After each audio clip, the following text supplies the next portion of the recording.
सरदार Gurcharanjeet Singh ji Lamba advocate संपादक संत सिपाही magazine कि लंबे समय तो ये सारे टीम के नाल सारिया विचारां दे नाल जुड़े रहे ने तो मैं उन्होंने बेनती कराँगा कि आप इन्हां कल्ले रह जाइए, इस करके जिहड़ा वो समय का खास ख्याल रखा जाए।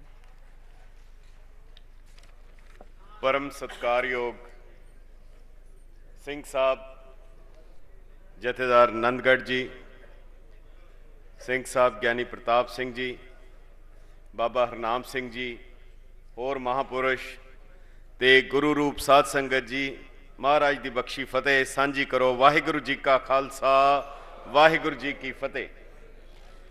कुछ साल पहला इसे शहर दे विचों एक संस्था ने कुछ लेख लिखे, कुछ किताबचे छपवाए। उन्हां दे विच जिहड़े उन्हां दे लफज सन वो सीधे ही गुरु निंदा वाले सन। गल सैमीनार दी नहीं है, गल इन्हां नूं विवाद का विषा बनाने दी नहीं है, गल सिर्फ चेतनता पैदा करने दी है कि सानू पता लग जाए कि साडे नाल की हो रहा है। ज्ञानी मान सिंह चौर बड़े अच्छे कथावाचक सन। वो एक बार अलीगढ़ दे विच कथा करन लगे तो काफ़ी मुसलमान उत्थे हाज़री भर रहे सन। तो ज्ञानी मान सिंह चौर ने कुरान की एक आयत पढ़ी।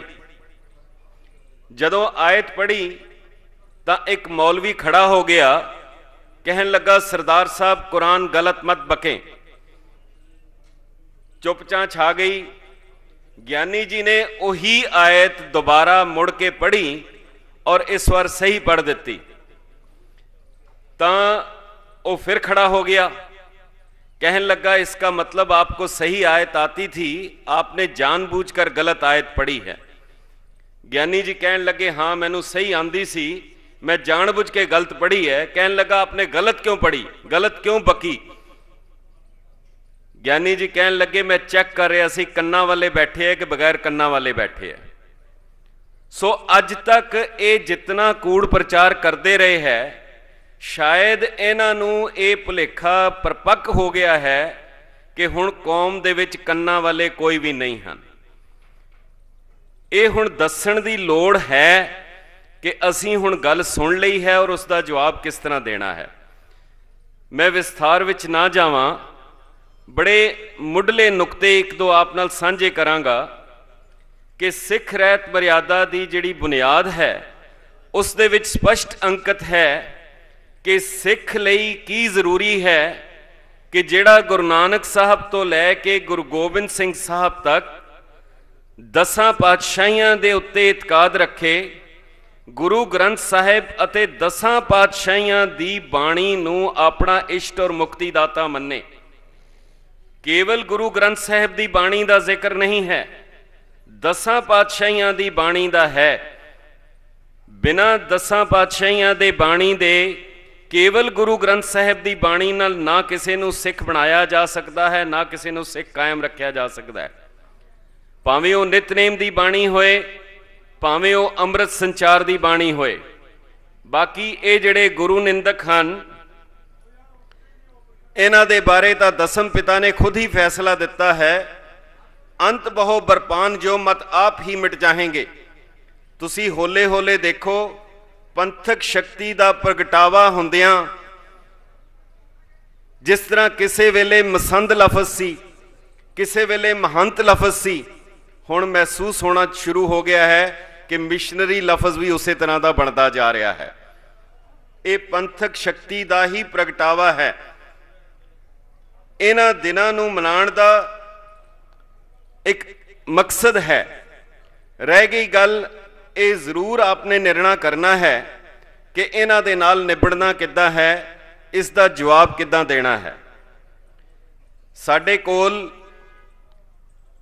एक काम करदा सी, बिल्कुल अनपढ़ सी। जदों उसने गल करनी उन्हें कहना विद्या कसम। जिहड़ा आप अनपढ़ है वह विद्या कसम नाल उहनूं की फर्क पैंदा है। इन्हां बंदियां नूं धर्म की गल कहनी, धर्म का वास्ता देना कोई फायदा नहीं होएगा। क्योंकि जिस बंदे नूं उसका इतकाद नहीं है, उस ते विश्वास नहीं है, उस गल दी गल ही करनी फजूल है। किसी ने बहुत सोना कहा, लबों पे रंग उल्फत के भरे हैं दिल कदूरत से, खुदा की बात करते हो खुदा से कौन डरता है। जिस बंदे नूं रब दा डर ना होए उसनूं तुसीं रब दी गल नाल किद्दां समझा लोगे, किद्दां कायल करोगे। जे अकाल पुरख ने भी हरनाकश नूं समझाना सी तां नरसिंह दा रूप उसने धारण किया। ये जो लोग हन या तो वह सीधी बोली समझते हैं ते या दूसरी गल है इन्हां नूं डर केवल कानून दा है। तसल्ली दी गल है जिहड़ी 5-6 साल पहले गल शुरू हुई, बाबा जी ने निर्णय लिया कि इन्हां नूं दोनों तरीकों के नाल ही समझाया जाएगा। जिन्हां व्यक्तियों ने सीधी गुरु निंदा की है उन्हां नूं उसे ढंग दे नाल उन्हां दे उत्ते दूसरी चाराजोई दे नाल नाल उन्हां नूं कानूनी चाराजोई भी की जाएगी। क्योंकि मूर्ख नूं समझाना आसान है, सियाणे नूं आसानी नाल समझाया जा सकता है, पर जिहड़ा व्यक्ति मूर्ख भी नहीं है, सियाणा भी नहीं है, उसनूं समझाया नहीं जा सकता, उसनूं केवल सीधे रस्ते पाया जा सकता है। मैनू गल याद आती है, मेरे एक मित्र नूं किसी ने कहा सी कि मैं तुहानूं सिखां बारे कोई एक मजाक की गल सुनावां, कोई तुहानूं जोक सुनावां, तुसीं बुरा तो नहीं मन्नोगे। उसने कहा नहीं बुरा तो नहीं मन्नांगा, पर उसके बाद मैं तैनूं कुटांगा कि नहीं कुटांगा ये मैं गारंटी नहीं दे सकता। सो ये स्नेहा बड़े स्पष्ट तौर के उत्ते जाण की लोड़ है कि गुरु निंदा गुरबाणी वो 10 पातशाहियां दी बाणी गुरबाणी है। गुरबाणी दे बारे कोई भी निंदा जो है हुण वो बर्दाश्त नहीं की जाएगी। और कल दी ही गल है, क्योंकि एक लहर जिहड़ी 5-6 साल पहले शुरू हुई, कल दी ही अखबार विच है, 3 मिशनरी इकट्ठे ही धर्म प्रचार कमेटी ने फैसला करके सिंह साहब के हवाले किए हैं कि इन्हां दे उत्ते योग कार्रवाई करन। इंदर सिंह घग्गा, सुरजीत सिंह मिशनरी और जिहड़ा महेंद्र सिंह जोश जिसने 10वें पातशाह की बाणी बारे लफज कंजर बाणी लिखिया है।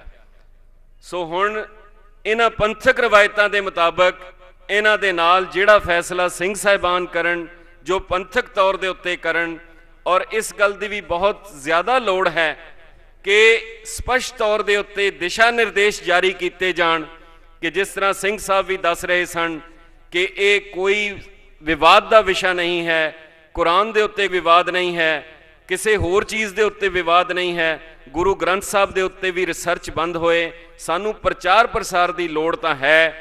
और नाल ही जिहड़ा मकसद जिहड़ी गल की गई है फतेह दिवस मनाउण दी, असीं 10वें पातशाह की बाणी की गल करदियां करदियां वो जिहड़ा फतेह दिवस है उसका पैगाम जरूर दईए सारी संगत नूं, गैर सिखां नूं।